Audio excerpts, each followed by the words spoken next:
Good day to all of you.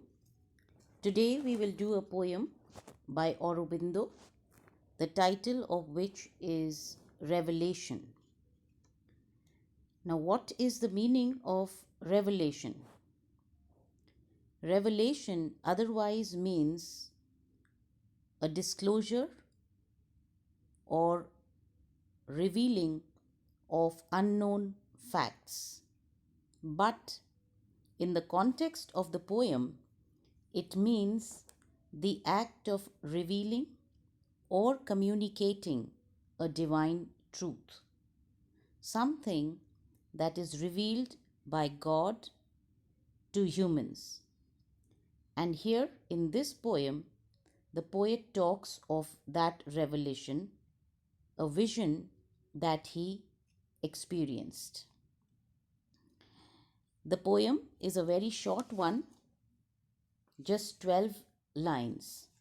And what kind of a poem is Revelation? It is a mystic poem which reveals a vision. Now, what is mysticism? Mysticism is a direct, intuitive experience of the supreme reality. And mystics are those who get visions of a spiritual revelation.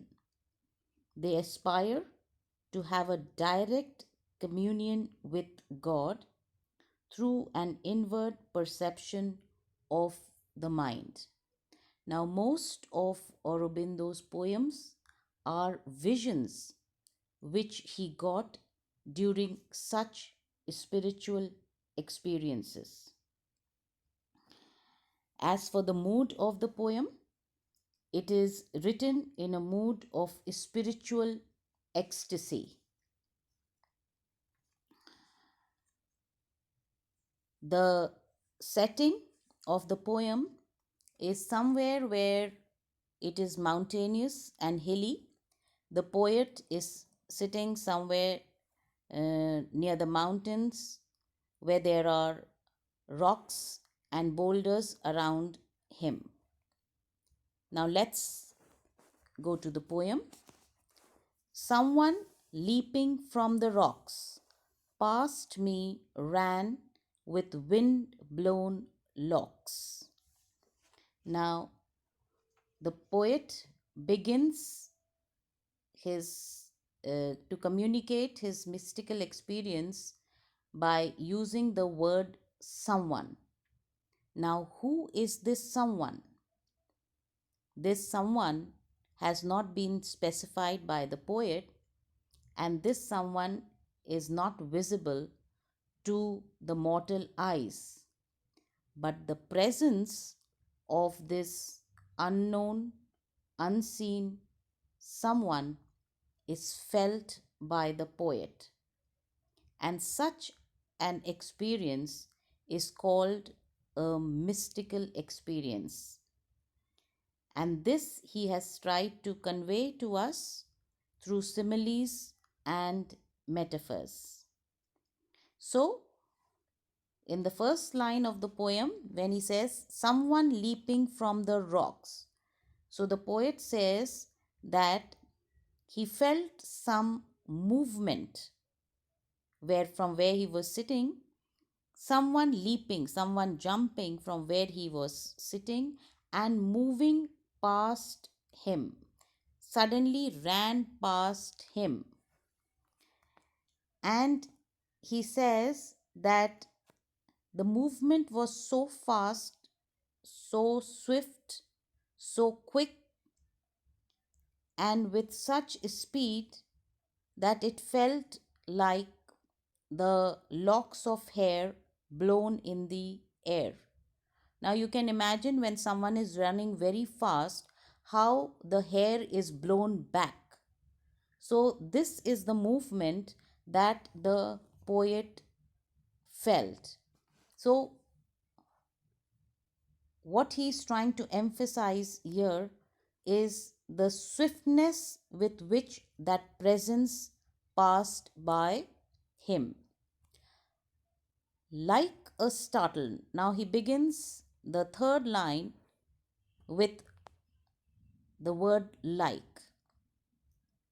And when you use words like or as, they are similes. So, like a startled bright surmise visible to mortal eyes. Now, surmise means an opinion or a thought. Now, just as now startled, also startled, the word startled means surprised, the suddenness of it.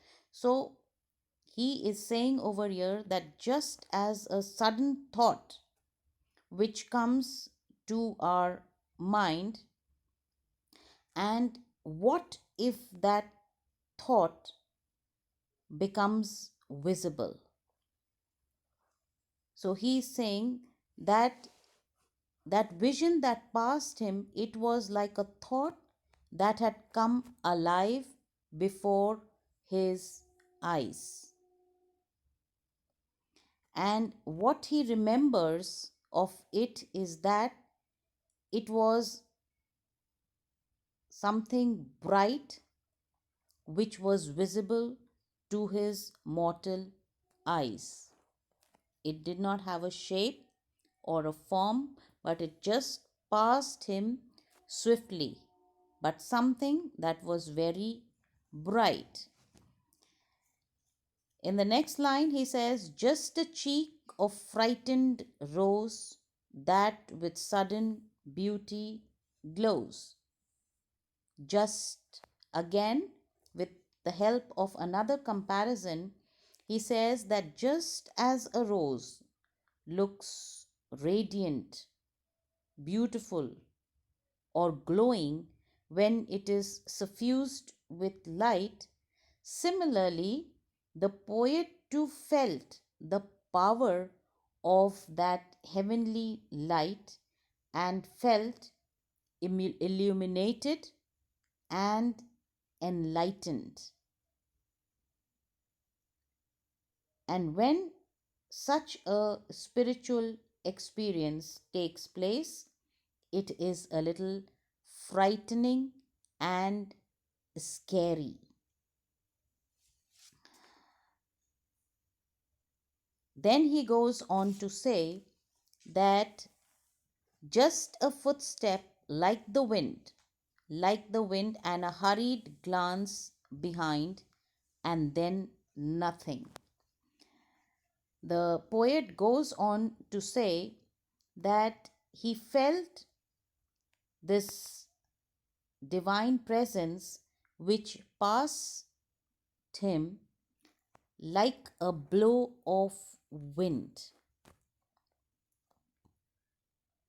And before he could comprehend or understand or guess what it was, it had this vision, this presence had vanished. And what was left of it? That there was nothing left of that.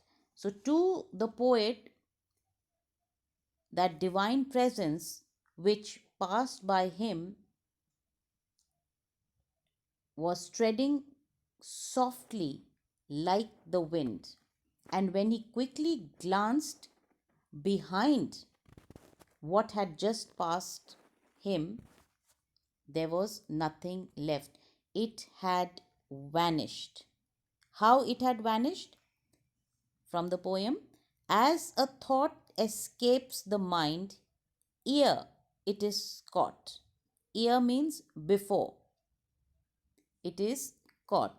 So he is saying here that it had vanished just as a thought from a myriad of thoughts gets lost before it can be formed.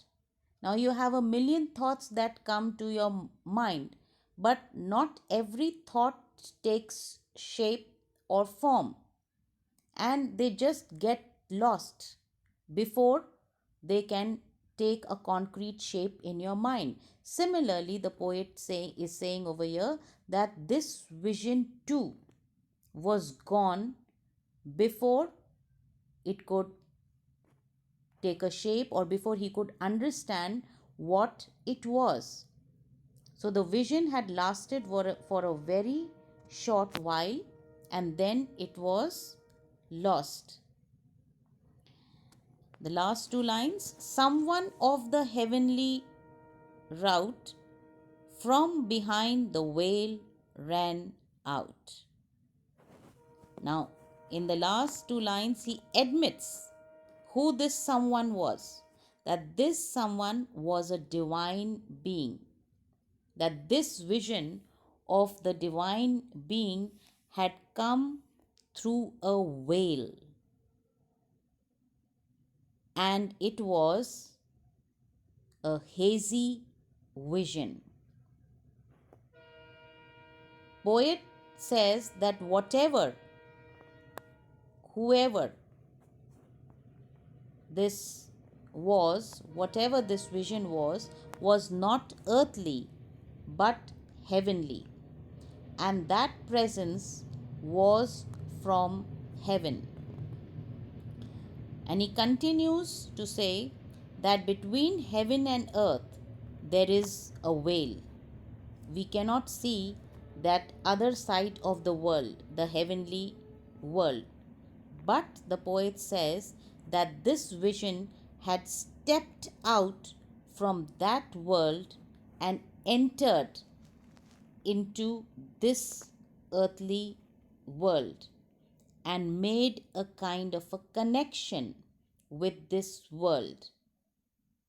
And through the presence of that vision, the poet had got a revelation of that world. And this is the mystic revelation that he's talking about, but it is all in his mind and it cannot be proved. So, the poem Revelation is a mystical poem where Aurobindo speaks as an illumined, enlightened soul. He is just not a physical being, but one who is transformed by God's presence and revelation. The poem captures the process of transformation from human to divine. And Aurobindo in this poem tries to visualize the divinization of the entire cosmos, the transformation of earthly life into divine life, and a change from our ignorant nature to God's nature. The realization of the supreme truth, which is eternal, infinite, indivisible, and something that is beyond form, quality, time, and space. Sri Aurobindo's chosen aim in life was to show the earth-bound mortals the path that leads to divine life. The poem is marked for its rich imagery, brevity, and rapture. And this finishes your poem, Revelation.